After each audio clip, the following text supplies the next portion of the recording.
Hello, and welcome to Ask Dr. Dawn. The opinions expressed in this program are those of the speakers, and this is a program intended for education and entertainment. It should not be construed as a substitute for a medical consultation. So tonight I thought it was time to climb back on the soapbox, but I want to do a broad picture by someone I consider to be a great thinker, and this is a doctor who is a colleague of ours. Dr. Paul Godin is also a intensivist, that is to say an intensive care specialist at Dominican Hospital. I've enjoyed many deep and broad conversations with him over the years, but he has a Substack where he publishes commentary, and that's at paulgodin@substack.com, Paulgodin. And I'm sure I don't have to tell you how to spell Substack. It's phonetic. I'm going to extract some of the comments. I'm reframing them a little bit from a recent article that he published, a commentary called U.S. Healthcare as a Market Failure. And I'm going to skip some of it and cut to the chase here and reframe it as the myths of the market and how they just don't work in healthcare. The United States did not end up with a broken healthcare system because we failed to apply enough market discipline. We ended up here because healthcare is the one domain where normal markets will always fail. We keep trying to fix healthcare with the tools of the marketplace, but these tools do not fit the work. It's like trying to repair a beating heart with a wrench. If we want a system that works, we need to stop treating healthcare as a consumer marketplace and start treating it as the social good that it actually is. Free market myths fail in healthcare. So what are the declarations that define the free market, and how do they fail in healthcare? Well, let's start with myth number one. Illness is not a marketplace. Standard markets only work when several conditions are met. Number one, consumers must be informed, and they must be able to compare options.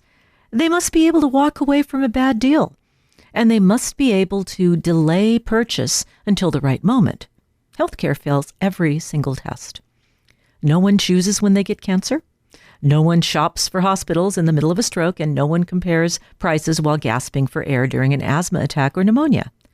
Illness forces us into decisions at the very moment we are least capable of making them. In any other market, consumers control the transaction. In healthcare, vulnerability defines and dictates the transaction.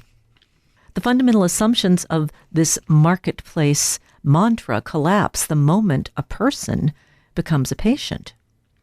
Myth number two, the customer will have the information and time needed to make their choices wisely. In a normal purchase, you understand what you're buying. You know the difference between a Honda and a BMW. You can compare features, warranties, prices, reviews. In healthcare, you cannot diagnose yourself, you cannot evaluate your doctor's reasoning, and you cannot know whether a particular test or procedure is actually necessary. The seller knows more than the buyer. This is not just a flaw, it's what's called information asymmetry. Asymmetry is the nature of medicine.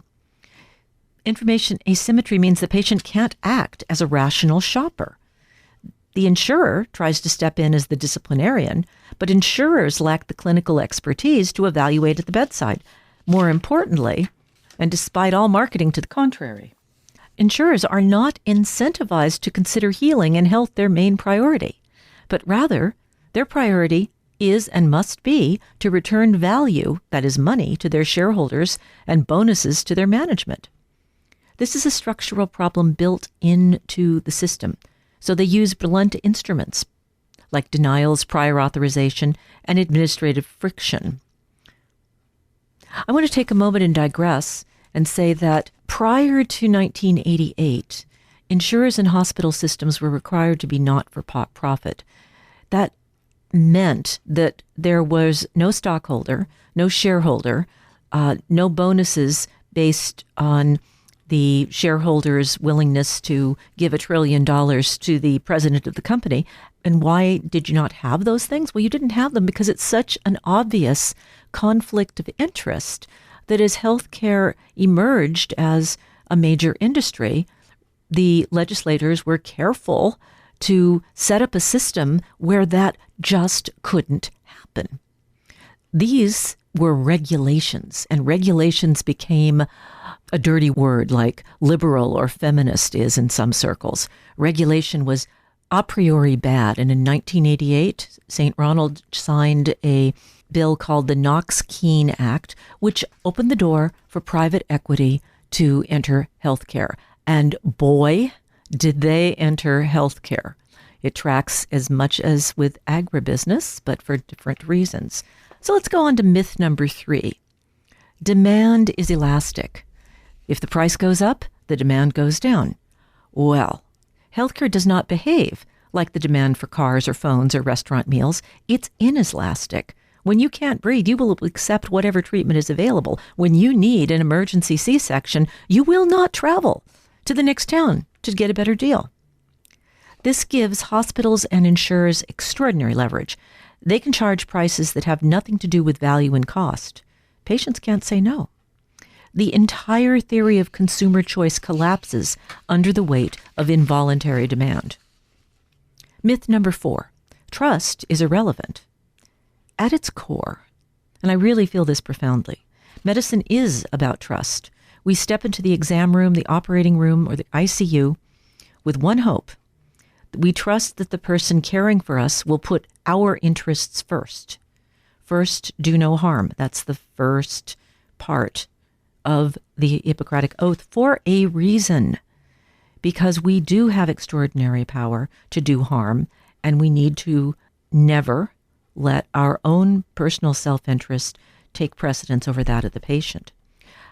Insurance company executives don't take the Hippocratic Oath. Markets do not run on trust. They run on incentives.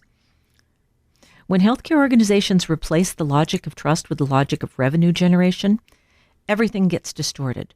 Doctors feel it first. They enter medicine to serve, and they find themselves graded on their productivity as measured by how many patients per day they see. Seeing more patients in less time opens up the chance to make errors. It also interferes with forming the therapeutic relationship, which is so key to the well-being and peace of the patient when they are sick. Patients also encounter surprise bills, deniers, narrow networks. Oh, you can't keep seeing your doctor. They're not on our panel.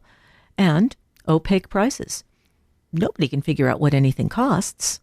A system that requires trust cannot function when all of the incentives undermined. Myth number 5, the principal-agent breakdown. Buyers are acting as their principal agent when the time comes to buy a car. Your incentives are aligned with the buyer. You are, in fact, the buyer. We've built a system, per force, the physician and the clinician have different roles. The physician is the principal, but the client, they're the client, and the clinician is the agent. The agent is making the purchase decision. That's why drug companies provide doctors with, lucrative speaker fees if they will go and do a presentation as a quote-unquote thought leader. That's why they used to drop all kinds of toys and free lunches on doctors' offices. That's been curtailed, but it's just changed the surface appearance. It really hasn't changed the issue, because now doctors are not even themselves independent agents. We've built a system where most physicians are increasingly employees of corporations whose first duty runs to shareholders rather than patients. Some of them are owned outright by private equity firms that exist to swoop in, buy a distressed asset, squeeze as much money as they can out of it, and then sell the remains off. In theory, free market is supposed to improve choice, but in practice, the corporate market reduces autonomy, erodes trust, and undermines the very conditions that make the patient-doctor relationship possible. Myth number 6, competition creates choice. If you live in a city with only 1 or 2 hospital systems, you don't have a meaningful choice. That would describe Santa Cruz County. If your insurer has merged with a pharmacy benefit manager, let's say the CVS conglomerate. The same entity owns the insurance, they own the pharmacies, and they own the pharmacy benefit managers. They can take money out of one pocket and put it into another, and you do not have a choice. You have to use, they tell you who you have to use. And if your employer plan offers 2 or 3 nearly identical insurance products, you don't have a choice. There needs to be meaningful difference. Hospitals merge to increase leverage and negotiation.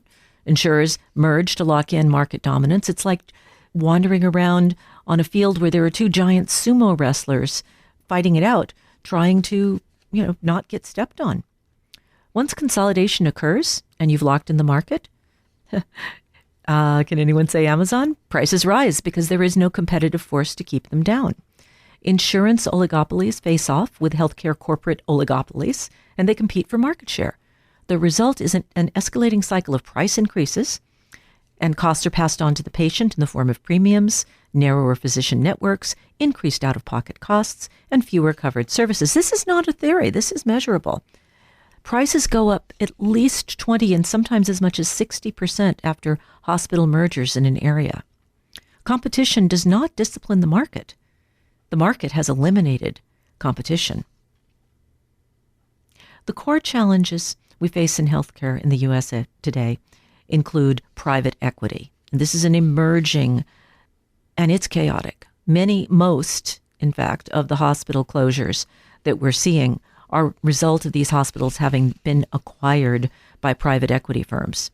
These firms buy practices in hospitals through leveraged buyouts, which means that the acquired entity, that is to say the hospital, gets to keep the debt that was used to buy it. The new owners then extract revenue. They do aggressive billing, staffing cuts, management fees, and eventually, when they've sucked the hospital dry, they sell the land under the hospital and let someone rescue them and take over the hospital. Private equity has also aggressively moved into controlling emergency medicine, anesthesiology, dermatology, gastroenterology, oncology.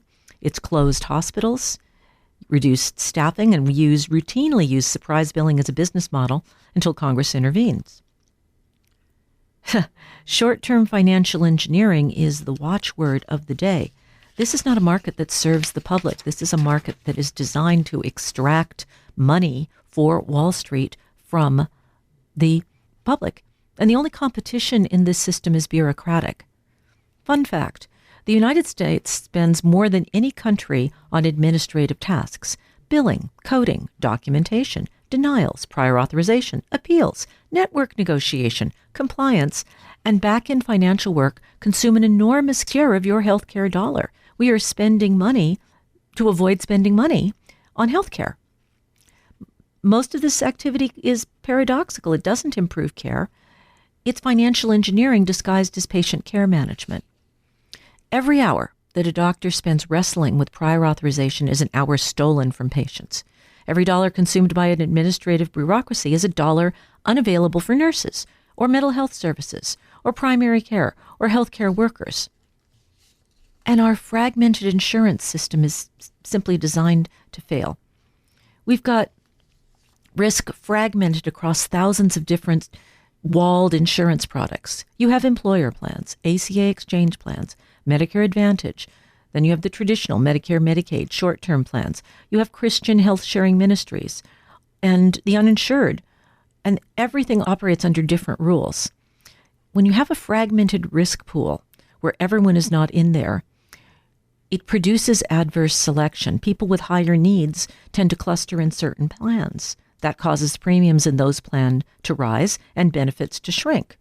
The coverage becomes unstable, and people churn between plans every time they change jobs or income levels. So the plans have themselves no incentive to actually provide good care or provide extra service because they won't keep the patient. The employers are the buyer, the agent, if you will, for the purchase of health insurance. There is no functioning insurance market in the world like ours. The Swiss, the Germans, and the Dutch all use regulated markets, but they make one critical decision. Well, everyone is in the system, and no insurer can avoid the sick. Many European countries use private insurers, private doctors. What sets them apart is that they structure markets in ways that prevent exploitation and protect solidarity. The Rhineland model, that's Switzerland, Germany, and the Netherlands, is regulated competition within a framework of universal coverage. Insurers have to accept everyone. Everyone has to have insurance, even if they're healthy. Well, for one thing, they ride bicycles in the Netherlands, so they're only provisionally healthy as long as the traffic and trucks behave themselves. Profit is limited on basic coverage. Oh, let me say that again. Profit is actually limited in these systems. Administrative costs are low. Prices are negotiated or standardized. And once again, no one is excluded. These are not an anti-market system. They are markets designed for humans and for healthcare rather than markets designed for cash extraction. We have a moral failure in this system. It's not just an economic failure. A society that treats healthcare as a commodity soon ends up treating people as commodities. That's why so many clinicians feel moral injury. They're being treated as a commodity and being forced to treat patients as a commodity. That's not what we signed up for. So what does a real solution look like? Well, I think you can gather where I'm going here. Everyone has to be in a single risk pool, healthy or sick. Basic insurance does not rely on any kind of actuarial estimations. Basic insurance available to everybody, same basic insurance, doesn't matter how likely you are to need it. Private equity ownership of hospitals and physicians groups is out the window. That has to be severely restricted. Hospital, drug, and insurer markets have to be regulated to prevent market distortion. Administrative complexity has to be reduced through standardization. Oh my God, standardization. You mean if the patient moves to a different medical care system, a different health care provider system, that their records go with them and can be read by the people in the new system? You mean interoperability? Wow. You must be dreaming. Physician autonomy must be restored? Yeah, I'd really like that one. I actually have it, but the only way I have it is I'm in solo private practice. That costs me, but it also allows me to be the doctor I trained to be and that I want to be, and I wouldn't have that in any other system. Public investment must support primary care, and patient costs must be based on income. In other words, means tested. If you're quite rich, you will pay more for your health insurance and more for your health care because you can. You've got to keep the system afloat. And these are not radical ideas. These are normal in most of the world. We can build a system that works, but we need to answer these few questions. What exactly is healthcare for? Is it for shareholders or is it for patients? Is it a commodity or is it a covenant, a promise? The U.S. doesn't need to abandon markets. It needs to tame them, regulate them, and embed them within a framework of solidarity that honors the vulnerable and the ethical calling at the heart of medicine. Until we do, we will keep paying more and getting less. So thank you, Dr. Godin, for a very thoughtful essay. I hope you've enjoyed it. I know it was long. Okay, so something lighter. Let's go to a vaccination success story. The American Cancer Society has endorsed self-collected vaginal samples for cervical cancer screening that aren't actually pap smears. They're screening for HPV, human papilloma virus. The test is easily performed with a vaginal swab, and it's very much like the strep throat swab or the COVID swab. You swab the relevant area and add a reagent, and if it lights up, then you've got a problem. But why this is a vaccine success story is because of the HPV vaccine. Due to the HPV vaccine, we have reduced the number of cervical cancer cases in the United States by 50% in the 30 years since the vaccine became available. This vaccine has reduced both attack rates and deaths, and it's done that by preventing people from getting a virus which damages DNA on the cervix, on the penis, as far as that's concerned, and also in the mouth and throat. And this virus is a cancer virus. It can cause mutation that leads to cancer. And we conquered it. We built a vaccine. And this vaccine and the hepatitis B vaccine are really the two vaccines we have that prevent cancer. I'll come back to the hepatitis B vaccine in the next story. But the good news for women is no more speculums, no more pap smears. The recommendations for pap smears have gone down recently. The current guidelines say that people should start screening. People with vaginas and cervixes should start screening at 25 years old. And when the doctors are checking cervical samples for HPV testing, it's every 5 years for those who have a first negative test.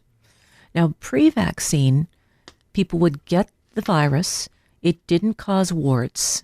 Some papillomaviruses cause warts. Those are the good ones, in a way, because those are not the ones that cause cancer.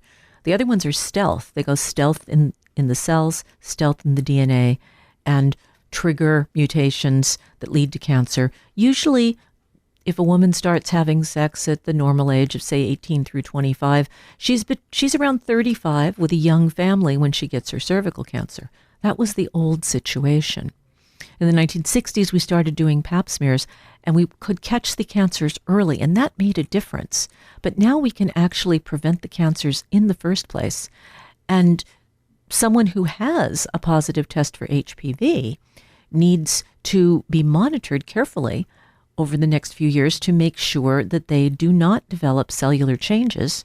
That can be done via a pap smear, by the way, that would be precancerous. And if they do, then we go after those precancerous cells just the way that a gastroenterologist might take out a precancerous polyp that would become a colon cancer years down the line. So self-collection can work. Kits exist. In May, the FDA approved the first at-home screening tool, a wand developed by a company called Teal Health that allows patients to self-collect a vaginal sample and mail it in to the lab for testing. DNA testing is wonderful because it stores. It doesn't go bad. You don't need reagents. It's just, a stick in a bag, and you can even send it through the post. Most insurances right now cover HPV testing, and probably these tests will be no exception. It's just tooling up, so to speak. This was just approved. So don't expect to be able to buy this at your friendly neighborhood drugstore for some time in the future. I imagine initially they will go out to clinics that are, I think there'll be large purchases by government for rescue clinics and clinics out in areas where access to doctors is very poor. Distributing those would catch a lot of cases of cervical cancer and allow them to be triaged to a place where they could be fixed rather than just smoldering away in someone's body for 5 years until they begin bleeding. So really, really a bit of good news there. We're going to move on to a health alert. This I'm prefixing, oops, my phone app said it was safe to eat this mushroom. There have been multiple numbers of people hospitalized in Santa Cruz County, primarily residents of Monterey County, who have become severely ill following the consumption of foraged wild mushrooms. Typically, people show up with gastrointestinal symptoms, but these mushrooms poison the liver and are very dangerous and can be lethal. They also cause something called a cholinergic reaction. You also see this with pesticides, Jimson weed, and datura. The cholinergic neurons are overstimulated. If you have abdominal cramping and vomiting after consuming mushrooms, and it's usually within the previous 1 to 6 hours, by the way, so it's pretty quick. You'll make the association. How do you know that you don't just have stomach flu? Well, increased tearing and salivation. Your eyes are going to run and you're going to salivate. And go look in the mirror because your pupils will be pinpoint and you'll be sweating.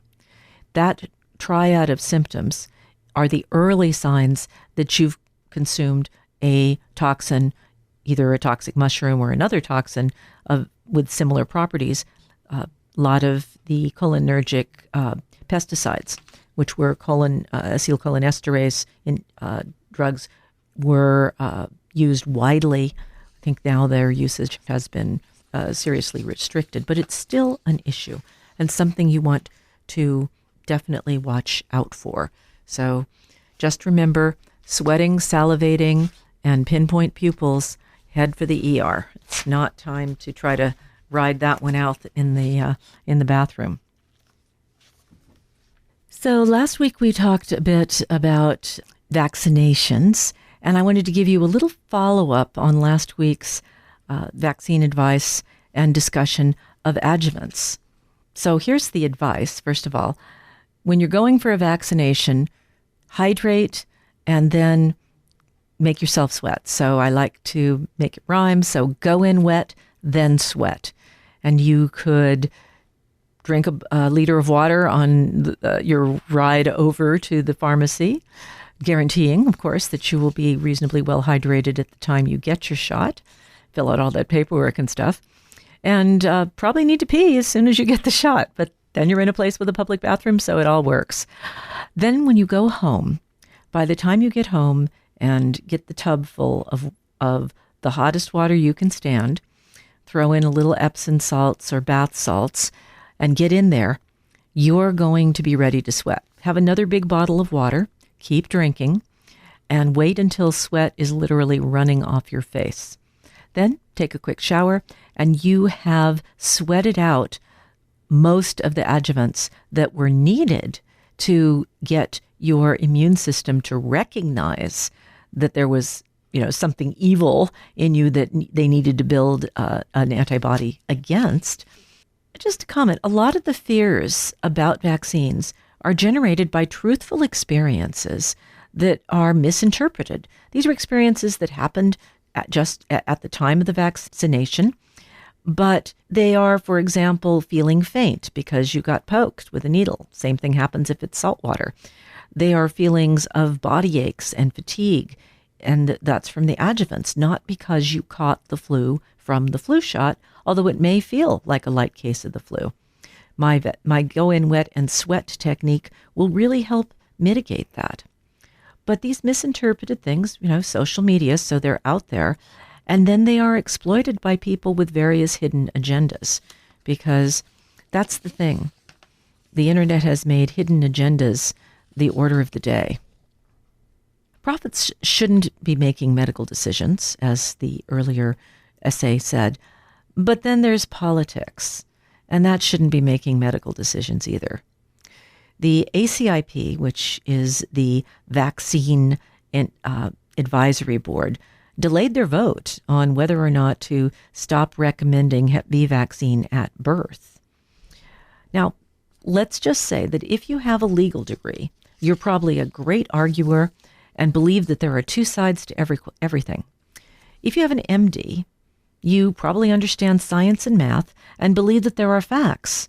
Who do you want to decide who gets vaccinated? What I want to emphasize here is that Kennedy fired all the members of the vaccine panel and replaced them with allies, many who've publicly railed against vaccines and coronavirus shots. And why would they do that? Well, they have a hidden agenda, generally pulling eyeballs and making money on ads. The former CDC director, fired in August, said she lost her job after she refused Kennedy's demands to improve the overhauled recommendations. The ACIP was ready to vote to lift the necessity or the recommendation to vaccinate all newborns for Hep B at birth. So let's talk about that. First of all, Hep B vaccine prevents liver cancer, and infants who get Hep B from an infected mom have a 99% chance of becoming infected themselves. I mean, if they're exposed, they're going to get it. They don't have an immune system. of those, 50% will be chronically affected for the rest of their life, chronically infected. And of that 50% of chronically infected, 40%, half of those, will have terminal cirrhosis or cancer in their lifetime.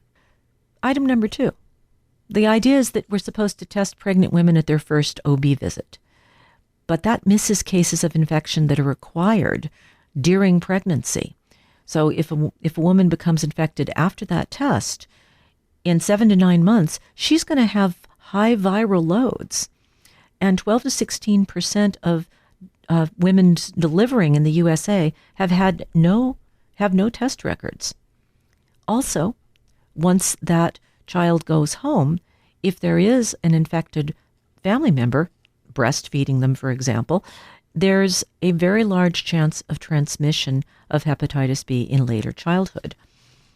Now, those children are less likely to have chronic infection of the type that I described that the newborns experience, but still, if you vaccinate at birth, you do cover that. Now, major private insurers, after looking at this, the huge pushback from experts in the field, have said, we will continue to pay for vaccines for hepatitis B at birth through 2026. Great. Okay. And after that, they'll start weaseling out bit by bit, making it harder, putting in bureaucratic barriers. You know the drill. Absolutely no evidence of harm from the vaccine. And public health advocates were especially shocked at the CDC giving a platform to Aaron Siri. He's a Kennedy ally, and he's been a lawyer for the anti-vaccine movement. He's made a lot of money prosecuting companies for vaccine injury. So he presented, and he made a scientific presentation, which he does not have, I might say, really doesn't have the cred to be doing that any more than I should be defending myself in court. One of the physicians, Senator Bill Cassidy, a Republican, voted to confirm Kennedy. Kennedy said that he supported vaccines for childhood, and he supported the current schedule at his confirmation hearings. I guess he had his fingers crossed.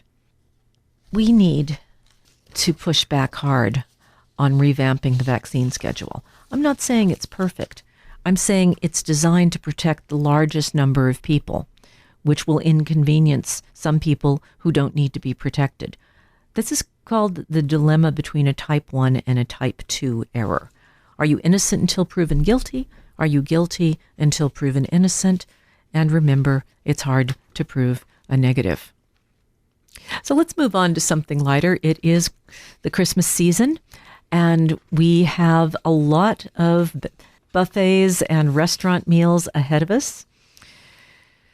So let's make our microbiomes happy. A lot of this advice is coming from Karen Corbin, an associate investigator at Advent Health Translational Research in Orlando, and she has published groundbreaking studies on nutrition and the microbiome. You can make your guts happy by doing the following. Limit your intake of ultra-processed foods. That's hard. If there is a lower processed alternative, go for that. Now, that may mean, in fact, whole wheat bread, a whole wheat bun. That's not that hard. If you get your pasta made out of garbanzo beans or lentils, that's not so hard. And, we eat pasta for the sauce. I mean, come on. As long as the mouth feels decent. And just even adding 50-50. So if you cooked up some garbanzo pasta and mixed it with your regular pasta, 50-50, you'd be substantially improving what you're feeding your microbiome. Beans are another good source. Most fruits, but especially apples and pears.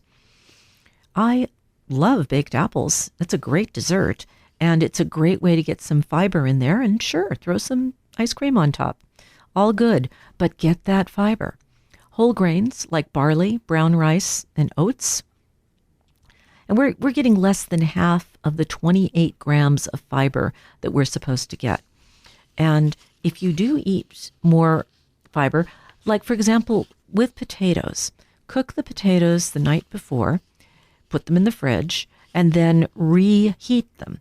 What you're doing there is you're turning the potatoes into resistant starch, which is harder for you to digest. That's good for two reasons. One reason is that resistant starch for someone who's diabetic or pre-diabetic will not contribute to the worsening of that condition as much because it can't be broken down quickly, so you don't get an insulin spike.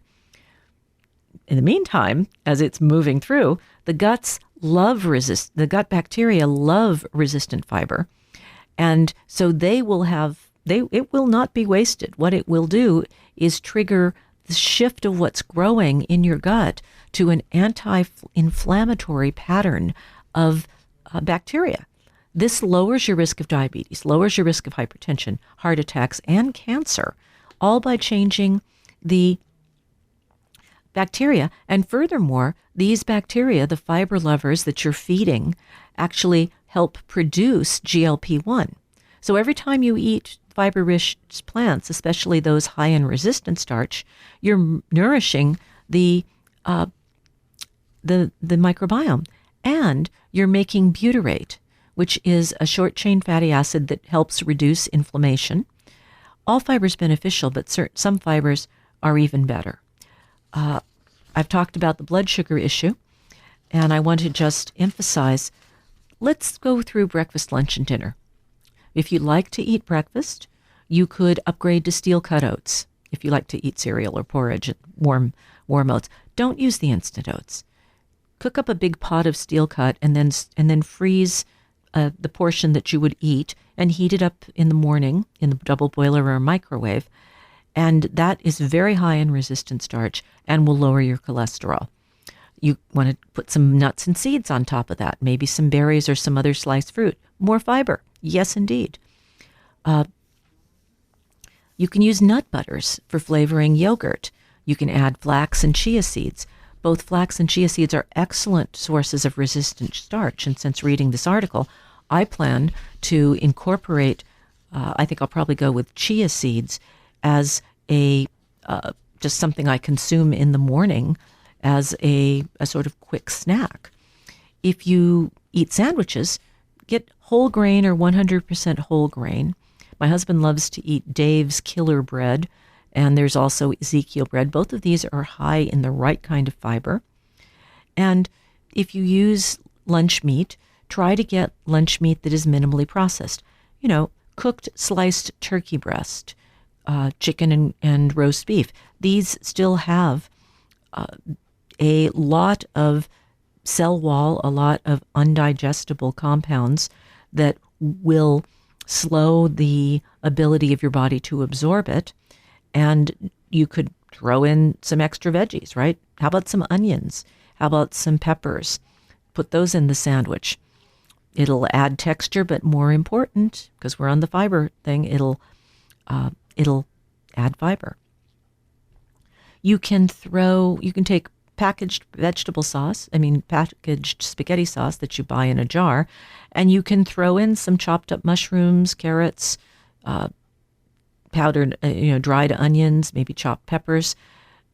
Cook the sauce for a few minutes. It hides and cooks the vegetables, but you'll be getting more fiber. Also, as I said, use some of those alternative pastas and maybe blend some of that in if you still love the chewiness of a good semolina, but work yourself up to the highest fiber choice. You're going to do potato chips? Use the vegetable root chips, or use crackers made from whole grains and almond flours, or use nuts. Try to keep the sugar and the starch down and add fiber. It's fine not to eat perfectly, and I will say none of us eat perfectly at the holidays, but some of the traditional holiday treats, like nuts, are all over the place, and whole grains are perfectly useful and delicious. All we need to do is think ahead and play a game trying to add more color and more fiber to our regular diet. It's especially easy during the holidays to go overboard on the sweets. So making sure you eat the vegetables is a great way to save the waistline and perhaps keep you healthier and inflammation-free for the rest of the year. So we've been talking about health insurance, and I wanted to pick up 10 years ago. We're 11 years out from the beginning of Obamacare, and of course there was a ton of controversy before that. Libertarians and budget hawks in Washington often claimed that people wouldn't die if they didn't have health insurance. And in 2017, Raul Labrador told a town hall crowd that nobody dies because they don't have health care. Recently, I forget which representative it was, but when challenged in a town hall about the cuts to Medicaid, saying people will die, replied, "We're all going to die." I thought that was very clever repartee. The ACA became law despite some lingering doubts about insurance impacts on death. But oddly enough, in doing so, it unexpectedly gave researchers the conditions needed to prove something that had been in dispute and really hard to show. The Supreme Court ruled that ACA's Medicaid expansion to more lower-income people was optional for states, and about half of the states decided against doing it. Suddenly, researchers had a way to look at the effects of health insurance in real time on effectively a random selection of Americans. What state they were in was going to determine whether they had coverage. There's a review that was written in 2019, looked at the research on the ACA's impact on health outcomes, and one study estimated an 8% drop in mortality among older adults in expansion states, resulting in 19,000 fewer deaths in the first 4 years of the ACA. Another found a drop of 3 to 6% in disease-related deaths among young adults in states with expanded dependent coverage. Then came the Internal Revenue Service data. So in 2017, the IRS accidentally created a randomized experiment when it mailed letters to nearly 4 million American taxpayers who'd paid a penalty 2 years earlier for failing to get health insurance under what was then the ACA mandate. The letter encouraged them to sign up for health insurance. But the IRS didn't mail letters to every penalty payer. About 15% didn't get one, creating effectively a control group. Researchers wanted to know what happened to people who received letters and got insured. This could be ascertained from public record. This group of new policies showed a much lower mortality rate over the next 2 years among people 45 to 64 years old. The IRS study really finishes it. We don't have any doubt in our mind anymore. The study's design, if you will, just going back over data, we could be more confident because we could prove causation, one of the authors of the IRS study said. People don't really fully understand exactly why health insurance drove down deaths. You know, I know if you are going to pay out of pocket, you talk yourself out of going. You're like, oh, that lump, I'll wait and see if it goes away next month. I'll just check it again. I can't afford a mammogram right now, and I'd have to go to the doctor to get the order. And, you know, denial is a really strong reason that people get dead. A 2010 study found uninsured gunshot victims were significantly more likely to die in the hospital than gunshot victims with insurance. The authors couldn't attribute this to injury severity, demographics, income, or medical treatment, as hospitals are required to treat all emergency patients, like gunshot wound victims. And in the study, the two groups had similar surgery rates. They theorized that insurance coverage may reflect the many social determinants of health. A 2022 study found similar results with auto accident victims. The authors struggled to explain it.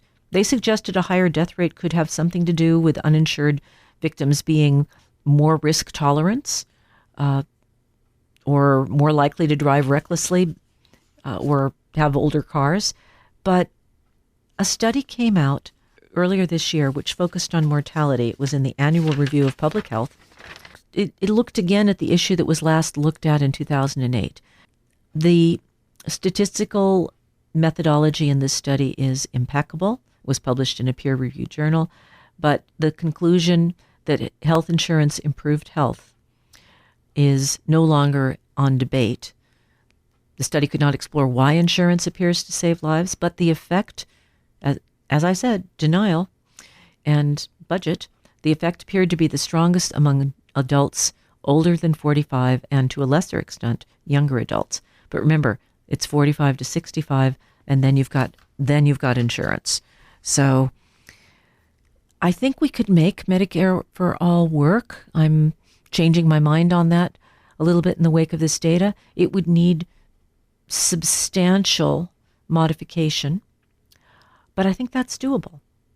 My goodness, it would cost so much less if we actually had a coherent, fair system that one can dream, right? One can only dream. So here's some reasons to go to the doctor. Some surprising cancer symptoms, according to oncologists, some things you might not necessarily think of. And the one that really caught my attention was medical curiosity number 1 here. I'll quote the doctor. "I cared for a patient years ago who told me she had chest pain that lasted a day or two every time she drank a glass of wine. A CT scan of her chest uncovered a large mass in her lungs, and the biopsy confirmed it was Hodgkin's lymphoma. Many people experience pain or irritation after drinking alcohol, pain in the lower chest or abdomen due to inflammation of the esophagus. But pain in a discrete, small area occurring consistently following alcohol ingestion, like a lymph node or the lower back, may be a sign of this cancer. In one study, the phenomenon was found in 1 out of 20, 5% of people diagnosed with Hodgkin's. What's going on here? Well, we think that it's because alcohol is a vasodilation. It's a vasodilator. So when you dilate the blood vessels going through a lymph node, it causes, and this is a lymph node that is essentially fighting a cancer, that it activates the release of inflammatory chemicals. Another thing to watch out for in cancer is a broken bone with very little trauma. And of course, that relates to age. But for people who don't have osteoporosis, if you fall from a standing height and break something, and you aren't moving fast like on a skateboard, you could have a cancer. So about 5% of cancers involve bone. A lot of the primaries are silent. And so a broken bone that shouldn't have broke, you want to get checked out. And a third thing to watch for is when you get your physical, there's usually a calcium level. And people with elevated calcium levels, that can be for a lot of reasons, but you have twice the risk of actually having being diagnosed with cancer in the following year than those with normal levels. Now, the total number of people with high calcium levels who get cancer is low. There are other causes of it. But if you get kidney stones when you haven't been dehydrated, if you get pain in your bones, also when the calcium is really high, we see behavioral changes like brain fog and mood changes. So yeah, checking the calcium is something that all doctors should do. And if the level is more than 2 points above the upper limit of normal, it's probably worth doing some kind of follow-up investigation. Maybe just recheck the calcium a week later. But then if it's still high, go on, do a little sniffing around, see what you find. Well, that's about all for this week's podcast. Please go to AskDrDawn.com for news about our future plans. For now, this is Dr. Dawn saying so long and stay healthy. Ask Dr. Dawn is brought to you by Jiva Media. Production and editing by Charles Bansky. Music by John Scoville.